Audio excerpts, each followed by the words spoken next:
Hey everyone, welcome to how to go from 100 plus grants to the best fits for you, the grant writing unicorn method. This workshop is being recorded and slides will be shared afterwards. So keep your eyes peeled for a follow-up email later today in case you want to review anything that Meredith goes over.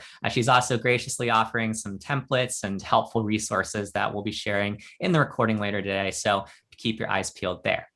In case it's your first time here, this is a free grant workshop, which is an Instrumentl Partner Webinar. These are collaborations that we do with our different grant professional partners. And the entire goal is essentially to tackle a problem that grant professionals like yourselves have to often solve, while also sharing different ways that Instrumentl's platform helps grant writers win more grants. In case you didn't know, Instrumentl is the institutional fundraising platform. If you need to bring your grant prospecting, your tracking, or your management to one place, we can help you with that. And you can set up your own personalized grant recommendations using the link on the screen that Meredith has up right now. Before we get started, I wanted to announce that the winner of the $100 donation to their nonprofit, this participant shared our workshop ahead of today and essentially got some friends to join in as well. And so the winner today is America Loves Kids, who are dedicated to ending child exploitation. So we'll be making that donation after this workshop. Lastly, be sure to stick around for the entirety of today's workshop because we are going to have a ton more prizes than we typically have. We have, I think, 22 total prizes, and Meredith will share more details on that.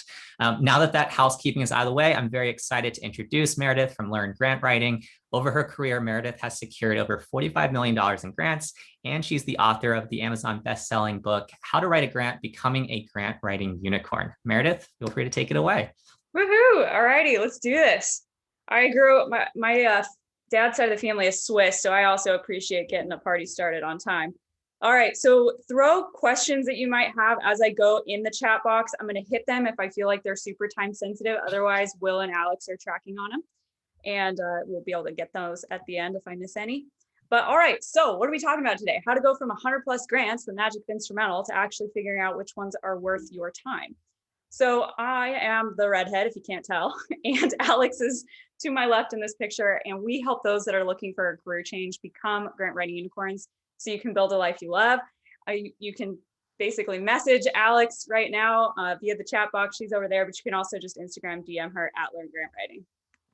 All right, so we have, just to orient me with where you're at, we have, I think Will has a survey form that should pop up on your screen. Who uses Instrumentl already? Because I just want to know, are we talking to some pros? We're talking to people who haven't used it yet, or you've used it in the past or used a trial? Hi, Abigail. Yes, it's so awesome. Love these names I'm recognizing. So if that, I'm sure you're just trying to figure out how we pop that up. And if it doesn't work, we can all do 1, 2, 3 as well. But I'm hoping that it's going to work to do it because graphics are certainly more helpful. It worked. Okay, cool. I think it's just on your side. Sweet. So as you all respond to that, we'll just give you a couple seconds. Hi, Teresa. Hi, Mary. Teresa's working on some really powerful stuff for COVID relief with some incredible innovation. And yeah, just an honor to know her. It's neat to see so many cool names and people I get to meet still.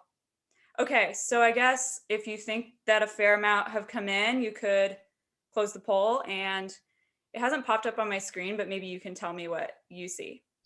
Yeah, so I see that 38% are using Instrumentl, 49% have not yet started, and 14% are currently on the trial. Okay. And it says that attendees are viewing the poll results as well. So I think some other people may be able to see it too. Okay, right on. So that's helpful. Thank you for the orientation. One more question, and then we're really ready to rock and roll.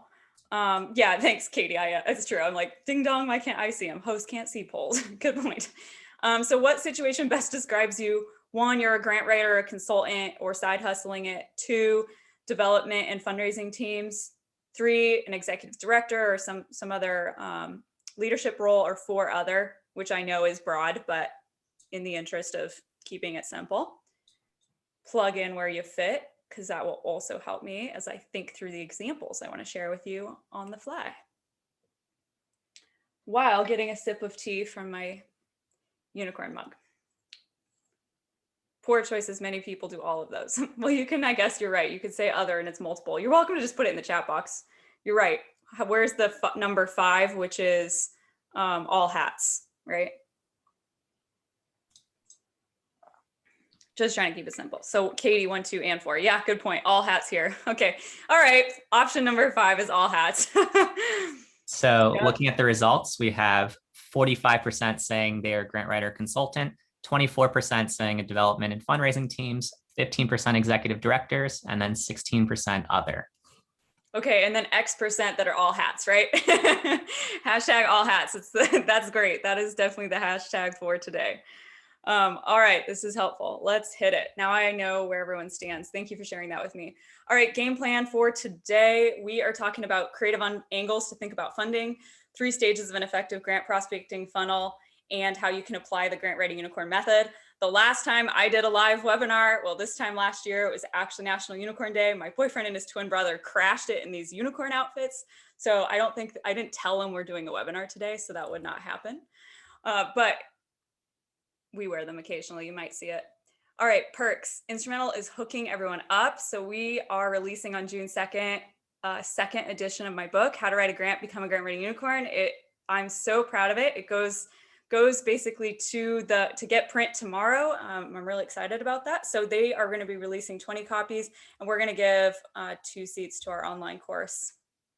All right, let's get creative on how you think about funding. I'm going to give you a specific example about a skate park, but I want it to trigger for you creative ways to think about funding for your project. So here's the problem. This town had to close their dilapidated skate park. They couldn't fully afford the new one. The gap in funding was about 400 grand. So what are they going to do? You Google it and you see 3 pages worth of Tony Hawk Foundation information, which is great. But Tony Hawk, the average award is $10,000 and a skate park costs 300,000 plus. So you can see the problem, right? So that's where thinking creatively comes in handy. Like, not thinking about the word skate park, it's thinking about what the skate park symbolizes, right? And so I'm going to run through these so that you can get an idea. Neighbors. Who are the adjacent land users, or who are other partners that benefit from your project or program happening? So in this situation, they were located next to a senior housing development. And so that created an opportunity where, okay, how can we have a multi-generational outdoor recreational experience? Or how about health outcomes in youth? Skate park, how can a skate park combat unhealthy lifestyles and serve as a safe place for youth? Water quality, the skate park actually was directly above a lake that was 303D listed, meaning it had known water quality issues. And so we looked at what kind of funding could be associated with improving water quality. Like, could the parking lot be permeable pavement, meaning like there wouldn't be additional runoff going into the lake? We looked at character.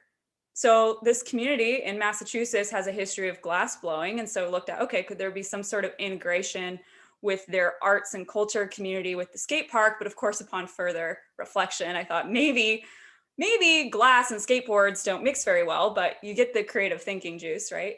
Or brownfield, like, how can this site could a skate park cap a contaminated site? And that might sound kind of gross, but it is actually a remediation tool and opens up a number of interesting federal grants. And then of course, there's probably what comes to mind most naturally, which is, well, what kind of park and recreation type funding is there? So you can see how there's a lot of different ways to come at thinking about a project, and you all probably have a handle on this, but obviously there's a lot of different buckets that we can look at. We have the local grant opportunities, state grants and low interest loans, federal grants, private foundations, they come in all sizes as well. And then we have philanthropy. So what this whole process culminates in is having a funding strategy, a roadmap on what grants you're going to pursue that represent the highest likelihood of success and return on investment in terms of cash and effort on your part. So I will be giving this template at the end, which I've never let out of the online course, but I know it's super helpful. And it's what going through this process should culminate in for you. Before we get there, I wanted to introduce a concept, another way to think kind of at a tilted perspective. So we all know what a project is, right? So it's a temporary undertaking, and it's basically has a clear beginning, middle, and end. Like, when it's over, you know it's over, right? So writing my book, that was a project. Like, the project is almost over. I'm almost done with it. Then there's the programs, right? And these are typically your service platforms. These are what you do continuously year after year, right? These are usually your core services. So example for me would be, okay, now I need to like tell people about my book, and that's an outreach program forever, right? But so if primarily you have a program, I want you to try to think about it in a project first way, because projects are easier to get funded because it's more clear what the intended outcome is and when you've met that. So I'm going to give you an example. So here's a youth orchestra. This is someone that went through our program. Their biggest problem, just how do we keep the lights on? How do we fund our executive director? How do we just cover our routine operation costs? But they also were adding on top of that a new initiative to increase diversity within the youth orchestra. So now they had these specific measurable goals towards that end. And that is a project. Like there is a beginning to launching a specific campaign saying we are going to diversify our youth orchestra and we're going to measure our efforts and the impact that it's having or not by the end of the season and be able to report on that. So now, even though they are just trying to get the executive director's time funded, we're couching it in the context of a project. So I hope that makes sense. It's a little bit of a tilt in the way that you think, but it can make a big difference when you set up your instrumental search. Okay, so funding funnel, how to efficiently prospect. So this is how we think about the process, and I will be giving you these graphics at the end so that you have a way to just see it. So we go plug in our search with Instrumentl. We're going to set it up, find 100+ grant opportunities. Then we need to filter those down quickly and efficiently to about 20 that are worth our serious consideration. And from there, we finalize like, okay, these are our for sure top pursuits for this specific project or program. So we're going to pop in there in a moment. I'm just going to talk through a couple more things, but if you want to get logged in and get into your account, that'll be helpful. So why does this matter? Always good to come back to why. How many people here, put it in the chat box, a yes, if you have been brought a grant opportunity or you've done it yourself where you're like, okay, I know it's due in 4 days, but I'm just going to go for it. Like chasing a grant kind of haphazardly. Like, have you been brought something? Yeah, it's some caps. Yeah, it's what I thought. I knew it was going to blow it up. Okay, chased, right? Chased. So the whole point of what we're talking about today is that there is a systematic approach to finding grants and breaking that cycle. And it also gives you sort of a defensive tool to say, no, I'm not dropping everything to spend 2 weeks writing this grant because it's not in our strategy. So this really gets everyone pulling in the same direction. And at the end of the day, that means winning more grants. Yeah. All right. Round 1, finding 100+ grants. So the objective here is finding them. I want you to, I think most of these organizations, you are nonprofits, but if I know someone said they were trying to get research funding, I know we have some churches, etc. We have different organizations.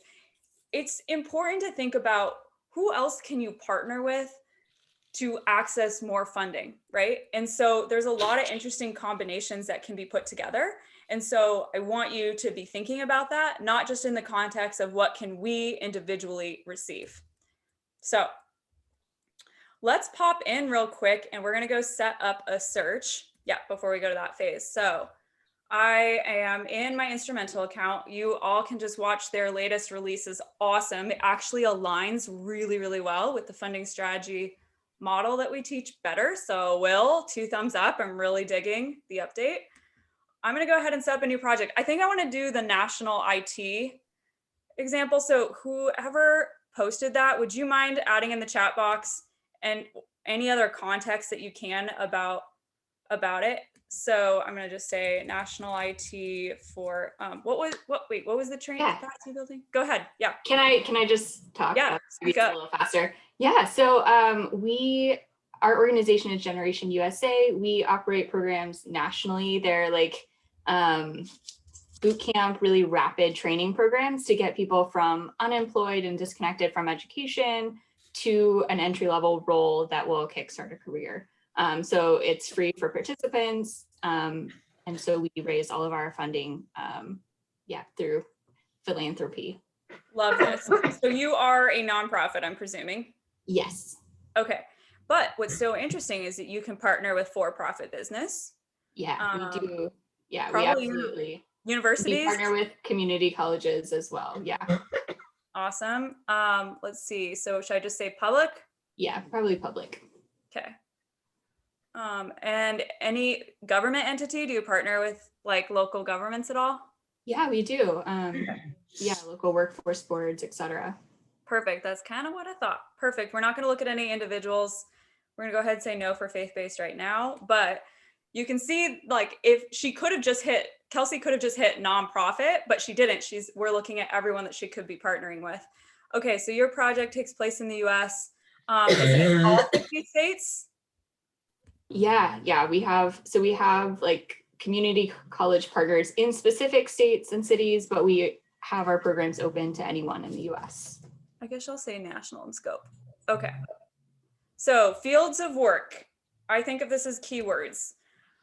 So one pro tip for you all, these are an amazing depth of, like, you can scroll and scroll and scroll and kind of lose your mind. So it is a lot easier to just think about the word that you want to look up. So feel free to fire off words that come to mind for you, Kelsey. I'm thinking for sure adult education. What else do we want to do? Like So career. Economic mobility sometimes, career, yeah. What other word did you just use? Economic mobility. It could be economic services and development. Yeah. Anyone else? Yeah, thank you for putting in some suggestions, everybody in the chat box. Workforce, duh, you're right. That'd be a no-brainer. Yeah, okay. I think this is pretty solid unless anyone else has another one. We should add, does anything else come to mind for you? But yeah, I think this is a good start for sure. I think it is too. One thing that I think is a challenge, is a trap, is if you want to fill in all 10 terms, but the reality is then you get way too many grants back. So it's better to kind of start small. And then if you want to go add in more keywords, do it. But I think that 4 to 6 is really a sweet spot. All right, so what size grants are we looking for? Why anyone would ever set a maximum, I don't know, but we can certainly, I like to set a minimum because there's just a certain amount of effort that goes into pursuing one. I don't know what minimum is to you, but I think I'm gonna say 20K, is that okay? 10K? Yeah, that's great. It's not super precise anyway, so. Okay, what will we use a fund for? Education and outreach, project and program, general operating expense, basically everything, training, capacity building, pretty much, unless you are just building a new like theater, as someone else mentioned they are. I'm going to pretty much select all of those because they have a lot of overlap. And then we're going to save and exit. And boom, that's the first part of the funnel. It's done. It's the easiest part. Then it just progressively gets harder and more time consuming. But do you use, Kelsey, do you use Instrumentl? Have you set up a search before? I haven't. This is so neat. I'm definitely gonna try it out. Cool. Well, then this is great. We'll not use my other example that I had up, and we're just going to use this the whole way through. So it's thinking, and while it thinks, I am going to pop back and teach you all about the second phase of the funnel, and then we're going to come back to Instrumentl while it. Ooh, adult literacy. Emily, that would have been a good term to use. All right, so Kelsey, I'll pull you back up in a second once we get through sort of this educational portion, and then we apply it. So round 2 is going from about 100 grants to the 20 that are worth evaluating, because all grants are not created equal, right? We have to really get it down to a list that's more like it's worth our time to deep dive. So there's 3 filters that you have to think about when you're going through this phase, and that's it. It's quick, it's dirty, it's like in, out, keep, dump. That's all this phase is about. Giving priorities, eligible projects, and funding history. So what are the funding agency's priorities? Now, you cannot perfectly know this unless you speak to the funder, but that's not the point in this stage. In this stage, it's just reading the overview section and getting a general vibe from Instrumentl summary of, hey, do you think that this project is a good fit? And if you feel like you have to contort yourself to fit, the answer is no, throw it out. It's not worth your time. Like, it needs to feel good. It needs to just feel a little bit more effortless. Like, yes, we have alignment with what they are trying to accomplish with their investments. So number 2, at quick glance, are you eligible? Eligibility can be a fair. I have lots of horror stories. They're in my book. You can read all about the horrible mistakes I've made as it relates to eligibility, because it can be surprisingly complex. But again, this is just the high level look at what do you want to get funded, and is this something the funder will pay for? So if you're trying to get a conference paid for and they explicitly state they don't fund conferences, or they explicitly don't fund religious organizations and you're a church, like, okay, I got to oust that. So it's just a quick decision on, at quick glance, are you eligible? And then probably my favorite feature in Instrumentl, is looking at the funder's past giving behavior. The best indication of future giving is past giving, right? So getting to review that 990 tax information that they file with the IRS is enormously illuminating, because you get to see, where do they give grants? Who are they funding? What's the average grant amount, right? Because they might on their website say they fund $200,000 grants, and then you go and look and you see they're 20,000. It's a big difference, right? So I want to recap on this, and then we're buzzing into Instrumentl again.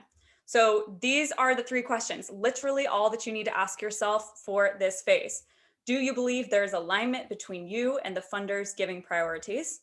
Do you believe the project that you want to get funded is eligible for funding? And I've got to move my chat box. Has the funder made awards that are similar to your project or organization type, right? So back in here, so they found 173 grants for you, and we only used 4 keywords. So holy macaroni, that's going to be a lot to go through, and it's so exciting. So I'm going to say, let's go. I am minimizing the chat books right now because I can't see the whole screen otherwise, but keep blowing it up if you need to, and I'm going to look at it in a second. So here we are, quick and dirty. I'm just going to go down them as they appear. So I'm just looking on the right-hand side. If you have a bigger screen, this is easier, but I'm just going to scan this card, and I will not leave and go to the website. So Cigna Foundation doesn't specify the grant amount they give. Looks like it's educational access for underserved and underrepresented students when preparing workers for the skills they need to succeed. This sounds like a home run, really good fit, but I want to go ahead and look at their funding history as well. So I can, and it doesn't look like it's, let's see. So it's a little bit of a red flag, because I'm only seeing this. We'd have to actually dig into the 990 forms. Here's the deal. Some of them aren't digitized in the way that's super easy and beautiful to see. Some are, but so this isn't giving me like what's their total giving, what's their average grant amount, because Instrumentl doesn't have that information yet. Surprisingly, like 40% of these 990 forms filed are not filed digitally. So that's part of the lag. So I'm going to go ahead and save this because it intrigues me, but I'm adding a note like need to review 990 information. So I haven't like confirmed it passes that second test, but I'm not going to spend time doing that right now, and I'm saving it. Then it pops up. Where do I want to put it? It's this project. I have the status choices, and obviously in this phase, you don't have to think about that. It's just researching, add the notes, save, done. Move on to the next one. So ECMC Foundation Grant Program, grant amount is 25 to 300 grand. Good, that's what I want. Looks like they fund the things that we want to get funded. Here's a better 990 snapshot. Let's view the 990 report. So it looks like their total giving is 37 million. Good, those are the amounts we like to see. This is also what I like to see, a progression of increasing amount of funding going out. If you see a decline, it could be an indication the foundation's trying to give away their money and close down. So this is cool, seeing that it's getting bigger and bigger every year. Then this is so fun. So you get to look at where do they give grants. So if, primarily in California, 40 grants have been made there. Where's your headquarters? I guess it doesn't matter because so what I would do if I was in Kelsey's situation is think about, okay, so what program partners do we have in California or the West Coast, since the West Coast is pretty well funded, that we could focus on with this funder. So maybe I'm going to say focus on, California type generation projects. You get what I'm saying, right? And I'm going to save it. Like it already passes my quick gut check. So I'm going to do one more and what's nice is that Instrumentl tends to have the best matches listed already. So you're like, oh, wow, these are going really well. That's usually why. And then when you get down to the bottom, you're like, these are a little bit more of a stretch. So Charles Stewart Mott Foundation, graduating high school, college, and being career ready. Does this fit, Kelsey, with what you guys do? College career, it is career ready, but okay. Yeah, all of these that we've looked at so far are ones that we've checked out. So like it's definitely passing the test for best matches at the top. Perfect. I'm just going to go ahead and add it then, because it is helpful to track even those previous ones and maybe get them in here. So you've got notes on, hey, we have applied for this in the past, so that information is getting passed through people on the team, you know? So yeah, I'm going to go ahead and not keep going through those because you, I think, get the point. But the idea that's just so inspiring here is like, it's moving quickly. It is, do I want it or am I going to hide it, right? Want it, keep, or dump? And just for like, I'm not actually looking at this to confirm if it's a good fit or not, but let's say it's not a good fit. I'm going to go ahead and go hide from this project, and it's going to remove it. So I can still go get it if you accidentally did that. But otherwise it's out of there, out of mind, and you can just focus on the ones you want to filter. Okay, I am now bouncing back to the slide deck and into our chat box because I have not looked at that. So if I missed anything, let me have a look and see. Not seeing, let's see. Tracy, is the information in Instrumentl updated to reflect current grant due dates or anticipated future grant dates? Yeah, so it is updated, and this isn't a good example because it's rolling. Let's find another one. So if it has the squiggly under it, that means that's when they're predicting based on past data that it'll be due again, but it's not for sure yet, right? Which I love that. It's a great way to plan because we're taking the long view at the funding strategy. It's not about what's due in a month. Like this is looking at what you're going to be pursuing over 12 to 18 months. So you don't really care when it's due in the near term. You're just trying to figure out which ones are right to go after so you can stack those dominoes together. Okay. If everyone's good, I'm going to go ahead and bop to the next section, and then we can come back to some more questions. So round 3, choosing the top grants. So every phase gets harder, right? This is the hardest phase, but it's the most worth your time. So this is where we're going from, you know, we'll say that I just saved 20 grants. Really, I saved 3 for Kelsey, but let's presume I'd saved 20. And now we're going to go through it very systematically to figure out what grants are worth pursuing. So there's 4 filters for this phase: competitiveness, reviewing the funding guidelines, contacting past applicants, and getting feedback from the funder. In terms of timeframe expectations, this bottom part of the funnel, it really varies. It depends on how complex your project is. If it's pretty straightforward, you can do this in 2 weeks. If it's more complex, it can take 5 to 8 weeks. Like that would be a capital project, for example, or an intensive health research grant, et cetera. So it really depends on how complicated it is, and why it takes that long is that this is now time to coordinate with the funder and make sure you're ready to present your program idea very professionally and succinctly. And so it can take a little bit of time to kind of facilitate those conversations and really confirm, is this a good fit? Okay, if there's one thing you take away from me today, please let it be this. Like one thing, it's all you need to remember. Determine competitiveness. What % of applicants are successful? And if someone can ask the question, there should be a question that comes to mind right now for you when I tell you to do this. So divide the number of awards made by the total number of applicants, gives you your base chance of success. Is a question coming to mind for anybody? Where do you get those numbers? Exactly, Nathan, Christopher, Abby, Nicholas, exactly. So the way you get that is by asking the funder. So you don't need to, this is not like having a full-on enchilada conversation, because this question alone will dictate whether or not you want to continue to examine the grant opportunity. So what we recommend is just send this out in a quick email or a super quick phone call and just ask, hey, quick question on your program. We are interested in it. We're gauging competitiveness.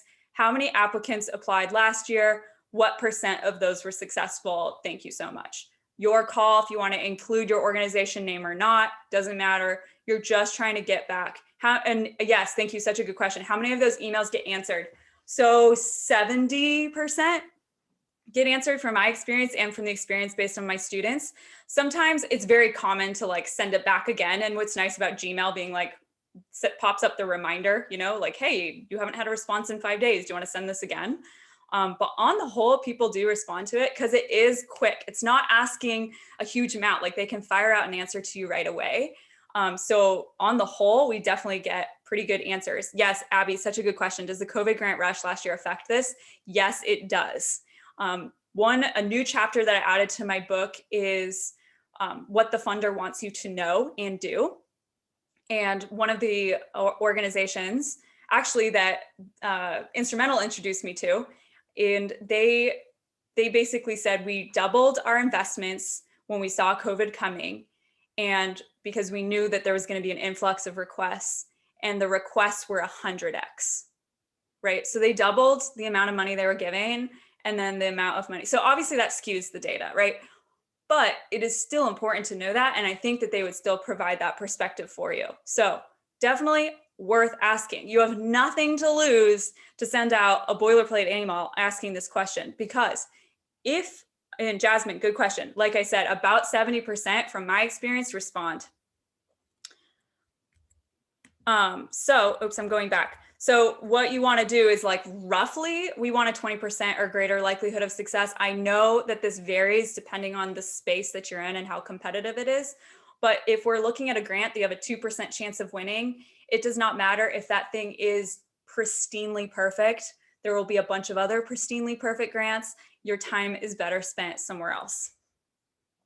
So Jasmine, your second question, what do you do? I like how she's adding 3 hashtags, by the way, or whatever. I guess hashtag is what people my generation say, but it helps to actually pop that question out.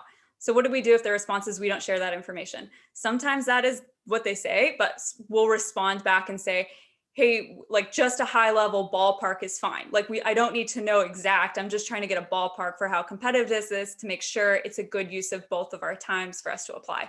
And usually when we tone that down and say, hey, we're not trying to get an exact number, just give me a ballpark, it works well. Oh, Instrumentl's trained you to do that. Nice. Good job, Instrumentl. I love it.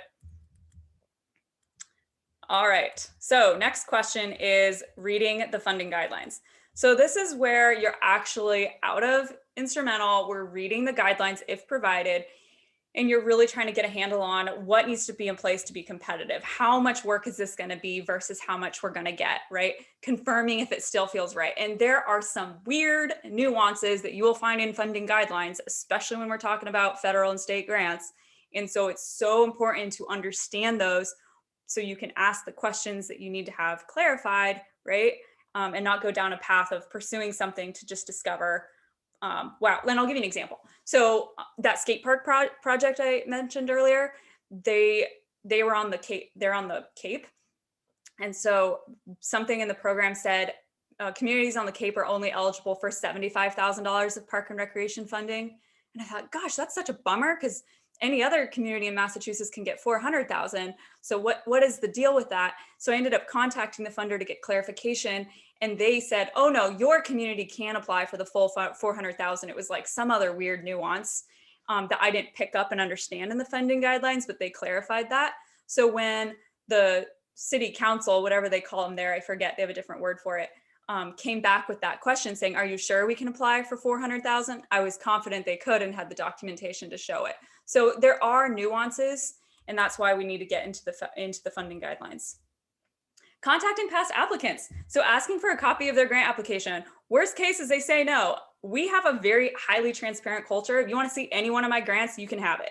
So, and we try to create that with everyone that's in our worlds, because all boats rise together. And so how do you figure out, who had a grant in the past? One way is looking at their 990 information. So here I am with the wrong example. Let's see if this one has it. I'm not pulling up the best examples here. Let's see, Kellogg Foundation will. Okay, so I'm scrolling down, and you see here how it says you can search for the location and then the purpose. So I can see, okay, the NOLA Foundation got $250,000. This is what they got it for. We're trying to do something similar. It was a long time ago. It was 3 years ago, right? But it's still worth reaching out. You have nothing to lose to say, hey, how do you feel like this application, the grant process went really well? Did you like the funder? Would you be willing to share things that you think that helped you be successful? Like, just interview them. You'll learn so much. So I hope that you find that that's a useful tool in your toolbox. And if everything is looking good and you've gotten to this point, now you get to the most important part that you most likely want to skip, but do not do that. Contacting the funder. So it's very helpful to have a one-page overview where you include the following information.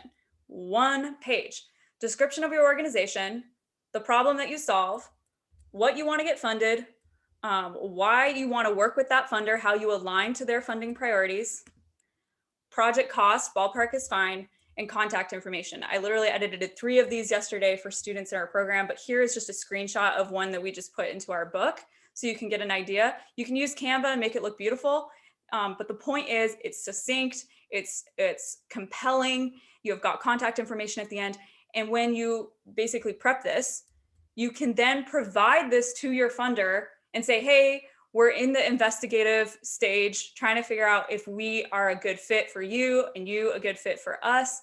And so here's an overview on what we're trying to do. Can we set up a 20 to 30 minute call or meeting when that becomes a thing? And so there you go. It already is distinguishing because nobody sends these, like very few people do. It says, hey, I already have my ideas down on paper. And the other reason this is so important is that if you don't send this, when you get on the phone, you have this natural inclination, we can't help it, but to pitch ourselves, right? And that's not the point of this conversation. It's not trying to convince them to want to fund you. The point of this conversation is truly bringing it from a place of curiosity to say, hey, is this a good fit? So here are the questions you can ask funders. If you're scribbling these down madly, just know that we're giving you the list. So you're good. You'll have it emailed out to you later. So start off with, hey, did you have a chance to review that funding overview we sent? And if they say, honestly, I'm sorry, I meant to get to it, but I didn't, that's okay. Now you can just kind of read a couple parts off of it so you stay, short. And if they did read it, be like, great, okay. So based on that information, do you think we are a good fit for your program? Give it to me. And this is what I say, literally. Give it to me honestly, like, you're not going to hurt my feelings. I'd rather know now if we're a good fit for you or not. Like, we just want to have a super transparent conversation. You're not going to hurt my feelings with whatever you say. Please just be super honest, right? Then say, what should we be doing? And let's say they say, yeah, we feel like this is a good fit. I want to keep exploring this with you. Then say, what should we be doing to better position ourselves for success with your program? I have gotten some nuggets of gold delivered in this. I would really appreciate it if you partnered with organization X. Okay, we partnered with them and we got the grant funding. Okay, so we are a 501c3 nonprofit, or we are a whatever you are, a school district. We believe that we're eligible for your program. Do you agree? So this is where you're really hammering into confirming that your entity is eligible and what you want to get funded is eligible and encouraged. All right, so we think the best time to apply for your program would be would be in fall next year. We're going to be able to secure 50% of our funding by then. So you would be our second to last in funder. This is our plan. What do you think? Do you agree with that approach? And this is where having your funding strategy is super helpful because you can literally provide it to them and they can see your logic on when you're planning to apply. This question is not, when's the deadline? That information's online. It's saying, when is the strategic best time to apply? And here's why it's important to ask this.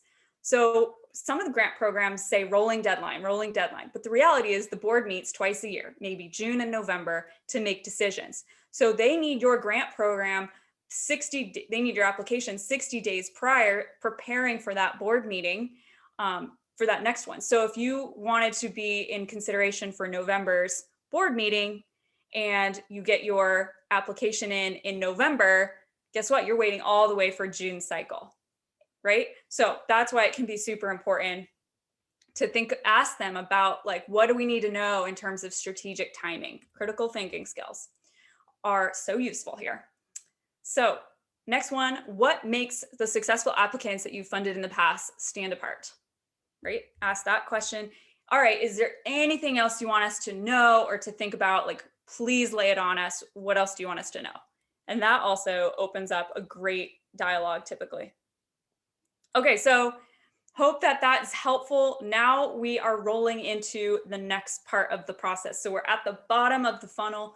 You've had all these conversations with funders, and now we go into preparing a funding strategy. So recap, funding strategy is a plan for your entire project or program, and it's a roadmap for your resources. Like I said, never give this away usually, but we are today because friends of Instrumentl are friends of ours.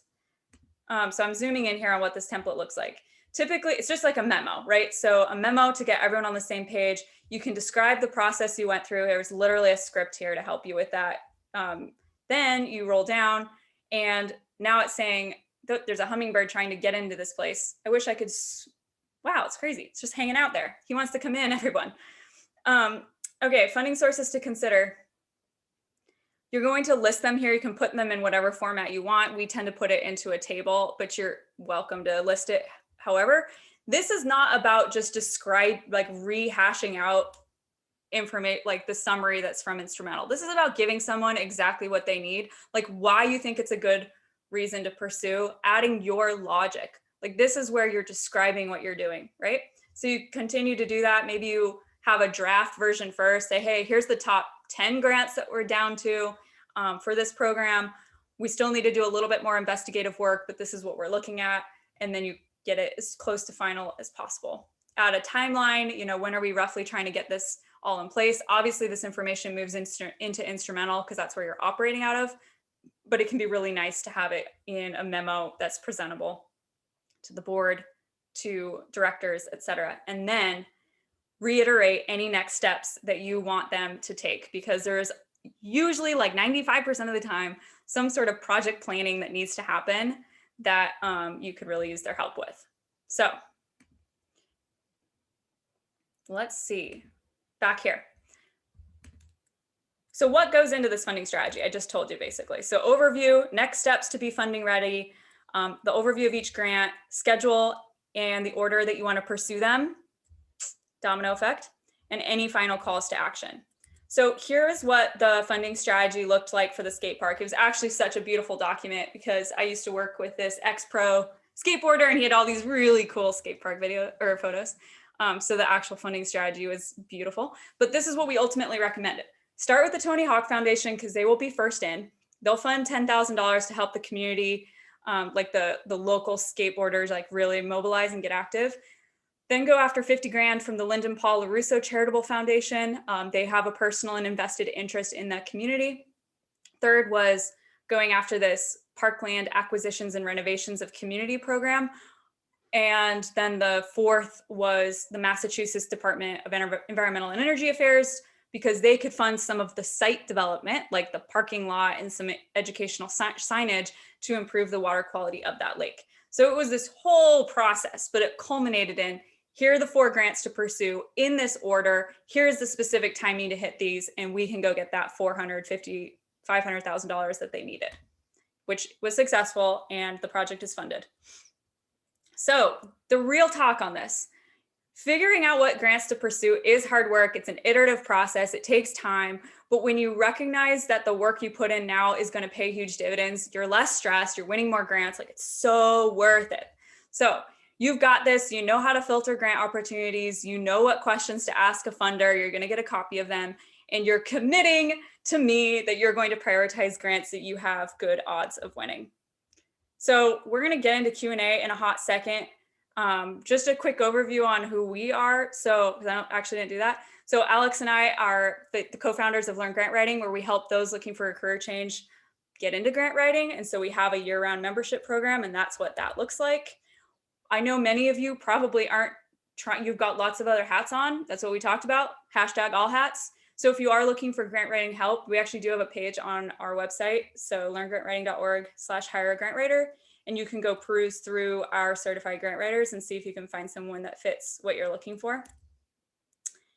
And if you have any other questions and ideas, DM us on Instagram, email us, info@sendworks.org.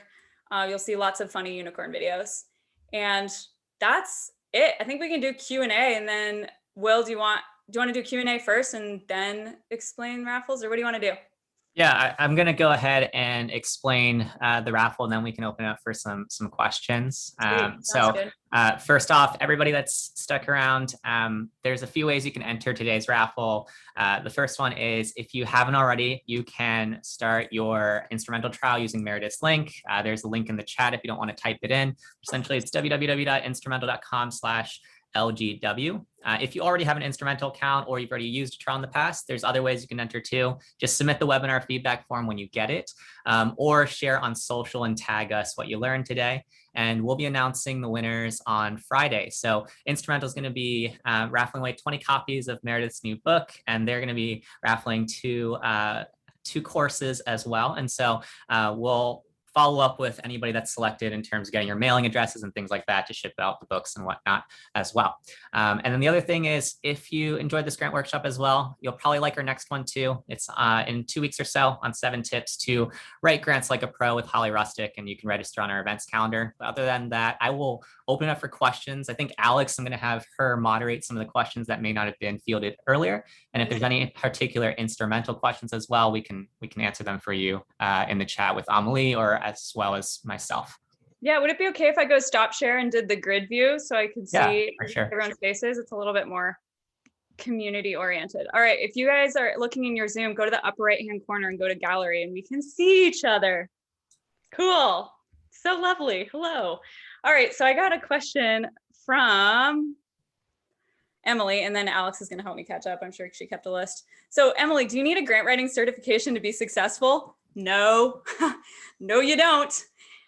There's two things about certifications. One thing is that the most valuable reason behind getting certified in whatever program fits your culture is it gives you the confidence that you do know what you're doing, and that confidence does translate to your success. So a lot of times it's about like how it affects you and how you feel. There's also the social validation factor. So all of our students take their certificate, they digitize it, well, they get a digital copy too, and they put it on LinkedIn, and they put it elsewhere, and they put it on their resume. And so they feel like it really helps them. And they say they're part of a professional grant writing membership, and it really helps them land opportunities. So do you need one? No, but it certainly has a lot of helpful facets. You want to hit me with other questions? Yeah, so back to determining competitiveness. Yeah. Should it be qualified or all applicants to determine competitiveness? Great question. So whoever asked, should it be qualified or all applicants? It's just all applicants, because otherwise it's impossible to say, you don't want to get into the weeds. It's not worth that. It's not worth getting into the weeds about, who had a good application versus the mediocre applications versus the low ones. Like, it doesn't matter. We're just looking for a high level. Is this grant 2% chance of winning, or are we talking about a 30% chance? That's all I need to know if I want to consider it again. Sometimes it is difficult to find the reporting details prior to applying. Do you have any suggestions for that? Oh yeah, so just to make sure I'm understanding, the reporting, like when you have the grant and you're now managing it and you're reporting on it, I'm going to presume that's the question. It's not the truth. Why do they make that so difficult? So 2 things. One, that's when you contact a past funder, you can get their perspective and say, hey, how arduous was this? Would you be willing to share your report that you submitted? Then you already have a template. And then of course, asking the funder, point blank, what are the reporting requirements? What are your expectations? Because it's true, if they expect you, and there's this wave of, and we talk about this in the book, there's like new age and old school way of thinking about the impact of their investment. Some want to know they bought 50 malaria nets, and the more innovative progressive funders are like, we actually want to know you're having the impact, which is reducing instances of malaria in youth before age 5. That's what we actually care about. We don't care that you bought 50 nets. So there's this shift in what they care about and how they want that presented. And it is important to know where your funder falls on that spectrum. Awesome. Living in Eastern Montana, we struggle to find funders that help our area. It almost seems like a lost cause. Oh yeah, I saw that question come up. So I grew up in a small town. Actually, fun fact, we didn't know each other, but we she went and had a job in my hometown in small town Wyoming, and lived with our cousin. Yeah, lived with my cousin and was the college counselor for my sister, like small town stuff. And so I know the feeling, it's a struggle for sure. But that's where you look at regional opportunities. And frankly, to be totally honest, I think rural communities have way more opportunities than the loud noise and competitiveness of big cities. Almost all my grants I have written have been for extremely rural communities, and we've done extremely well. Yeah, they're having a hard time to speak loudly. Yeah, living in Eastern Montana, we struggle to find funders that help our area. It seems like a lost cause. And this is where that whole funding strategy comes to play. It's like you're really putting together a plan, you're finding the ones that support rural communities, and then it just comes together. Awesome. I think we can go with the chat. Oh, okay. Sounds good. So what did we miss from the chat box? There's that one, I think. Oh, here it is. So Angela, I'm going to get your question right now. So we're a 501(c)(3) educational. Our two biggest needs are that we need to purchase our building so we can remodel it, and we want to add some special need classes and also classes for diabetes. We also need to fund $26,000 a year of non-funded scholarships for underprivileged kids in our area. We all need to build a new theater for performance. There's just nothing in our area. What would be the best way to go for grants? We have such different needs. Okay, so this is one of the biggest challenges, and I'm going to give you an analogy for how to think about this. Every day, every one of us gets 6 kicks. So imagine you've got 6 soccer balls lined up outside, and you get to go have 6 kicks. Are you going to kick every ball one time every day and move it forward a single kick? Or are you going to kick one ball 6 times forward and then again, and then it's 6, 12, 18, right? The exponential momentum from focusing on this thing that is the highest impact for your audience and the most feasible. So you can make a grid like this. Sorry, I'm like whacking, you're good. Elbowing Alex out. So this, if you think about it like a grid, this is the high impact, low impact for your beneficiaries. And then this is low feasibility to high feasibility for you and your resources. Anything in this top quadrant is where you start. So take everything you want to do and you go put it on a Post-it and you park it where it needs to be. And that's what's going to inform where you got to start first. And then you establish it and you get lots of momentum and success. And then you tackle the next thing, which needs to be to the left. High impact for your beneficiaries. While it's low feasible for you right now, you're going to be planning and allocating resources. Anything down here, it's got to go. Hope that's helpful. And then, of course, this is where the funding strategy process comes into play, being very systematic and picking that one priority. Kelly just asked a good question. Kelly asked a good question.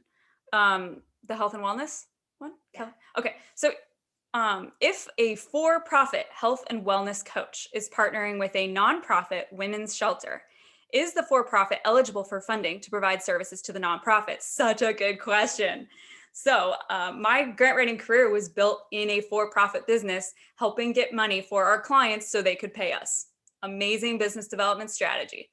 So what you're going to do in this situation is you help the nonprofit get the funding so they can hire you. The money goes to them, not you. This is to your benefit. You don't want to be dealing with grant administration anyway. They need to get something out of it as well. You know, in addition to your time, maybe it's funding something else or just your time, whatever.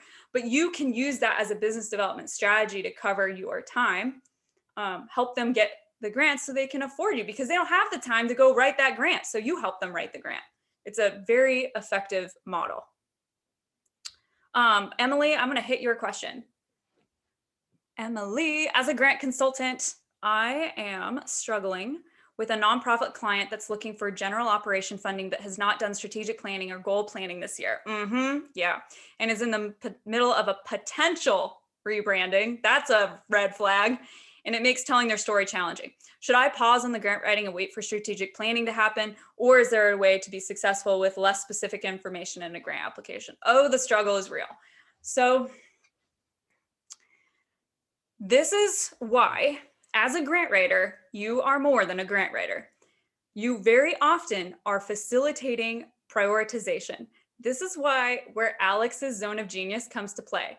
So Alex is the person that teaches all about human-centered design in our program, and it helps like giving you the facilitation tools to sometimes accelerate these processes. Like you are the facilitator, you don't have the answers, but you can bring the facilitation tools to the table to help them get through this and prioritize, so that they could do, you know, like a pretty straightforward 1-year strategic plan that's on a single piece of paper, but for heaven's sakes, it's written down and everyone agrees. You can facilitate that. And it will be essential for you to move forward as a successful grant writer. Or else you're going to bang your head against the wall and potentially have to fire the client like that. And I've had to do that before. So it comes down to, you need to bring more than your grant writing to the table if you want them to succeed. And then you can get to grant writing thereafter. Hope that helps. And also what I talked about earlier, which was reframe general operations as projects. So there's some strategic thinking there on how to reframe what they're just trying to get funded as what's a more unique angle on it, to measure improvement and impact. And that will also help you more successfully with your grant applications. Okay, so many good questions. Y'all are blowing us up. Let's see. Great question from Chisholm. Okay, Alex is helping me track down the good ones. All right, so here we are. As a consultant, how do you offer, keeps dropping you down. How do you offer your services to a nonprofit that cannot afford your services without relying on getting paid out of the fund obtained? Such a good question. This is a blog post that I'm exactly a year overdue in getting published. So you do not get paid from the grant. End of story, old school method. It's not considered an appropriate use of funds, allowable, eligible, ethical, all those things. It's a common misnomer, so I can see why the nonprofit would approach you thinking that. Here's the deal. If someone's unwilling to pay for your time to write a grant, even a little bit, there's actually a value problem, perception problem. They don't value potentially to themselves, but also to you, not seeing the value in what you're doing. So probably 50% of the people that sign up for our program have never written a grant before. And we teach them how to get paid with their first project, putting together a funding strategy. And they charge anywhere from $500 to $2,000 to do that. And we charge $6,000 to $8,000 to $9,000 for a funding strategy. So they're still getting it at a discount. And they're often working with a lot of nonprofits that can't afford their services, but they see the value of, I'm going to pay $800 and I'm going to get a really good roadmap. And even if they decide they don't want to hire the grant writer to implement it, they at least know what grants to pursue and they can do that themselves. So it's volunteering if you're writing it for free. It's not consulting. And there's a big difference. And a lot of it comes down to how you present yourself. There's a lot of people that need help. And it comes down to how you paint that value, solving the problem that they need solved. The ROI for grant writing is stupid. Like, we just wrote a grant for a nonprofit that helps with economic development, trying to build a aerospace accelerator. I think we charged, like, by the time it was all said and done, because it had a lot of moving parts, $12,000 for the grant, and they got $350,000. And not only that, the grant required 20% match, and we painted a case that they shouldn't have to provide any match. So we got that, zero match, $350,000 for them, and they spent $12,000 to get that. Good ROI. That's what you provide for your organization. So a lot of it comes down to how you present it. Before we go into our last question or so, I just wanted to share 2 quick tips from what you shared earlier, Meredith, when you were going through some of those results on Instrumentl. On that point of just like how to get quicker through the matches view. One of the new features that we also released with this release that Instrumentlers may be not aware of is you can actually filter now for previously saved matches as well as previously hidden matches. So what we tell people now is if you set up different projects, you can actually just uncheck both of these and it'll show you the unique ones that you have never done anything with. And so as you start to set up different projects, I would recommend anybody that's playing around with their account to uncheck both of these. That will really be helpful when you're working through the matches that you see here, especially going back to that point of like going from 100 to 20. The other thing that we noticed when you were going through some of the funder reports, since not every single foundation has digitized yet, the easiest way to know whether or not you're going to see something like this 990 snapshot or even just like the digitization of that PDF is if up here you have that tag for 990 report. So you see here where there's this tag that says 990 report. That's why we know that there's going to be the assets and giving trends, as well as the map of the US and whatnot. Whereas in cases where you don't see that, if I try to find one here where it's not marked, that is where you're going to see that there isn't that information because that hasn't been digitized yet. So that's an even faster way where as you're sifting through, like going back to your point on like making sure that you just vet as quickly as possible, that you can just look up here as to whether or not you should even do the click itself.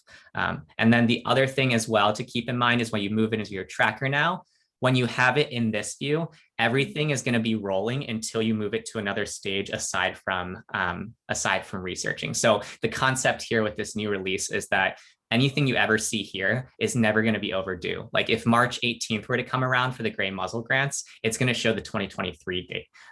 If it were like March 18th, 2022 and so on. So those are just some of the usability things that I would consider as well as you guys, play around with your accounts. But yeah, I think we have time for like one or two more questions if you want to wrap up from there and then we can. Yeah, well, thank you for adding that clarification. I mean, Instrumentl just pushed their spring update. So I'm in the spring updates. I'm in the same boat as many of you, kind of getting up to pace. But the timing is good because we're pushing an update to our program. So I get to go be a student as well. I think I'm in one of the webinars that you all have coming up tomorrow or Friday. Yeah, I don't know. Does anyone have there's so many questions I might've missed. Oh, Christina, I want to hit yours. This is a good one. And then I think we can probably call it, but you're also all welcome to, send us an email or DM on Instagram. So Christina, with this reframe idea of operations versus project, does this mean you apply for project grants instead of general operations, or is it just a writing strategy? It's a writing strategy. You're still looking at all of those grant opportunities, but so you're still qualifying the same opportunities. It's about how you present it. It's about the language you use. It's about how you define, this is what we're trying to accomplish. This is the problem we're solving. And this is how we'll know we've been successful or not. And you can kind of bookmark it. So they know, has my investment made a difference? And that's a way to just couch your narrative, no matter what type of grant you pursue. So yeah, this has been fun. Lots of good questions. So thank you very much for having us. Awesome. Well, thanks so much for attending, everybody. And like we shared earlier, we're going to share the recording as well as the slides and the template that Meredith referenced today that you can make a copy of for yourself in the follow-up email. So keep your eyes peeled for that. And then, yeah, feel free to enter the raffle. We'll be announcing winners on Friday. So you have the next, like a little more than 24 hours to get that in terms of the follow-up. And yeah, hope to see you guys in our next one. See you guys. Awesome. See ya.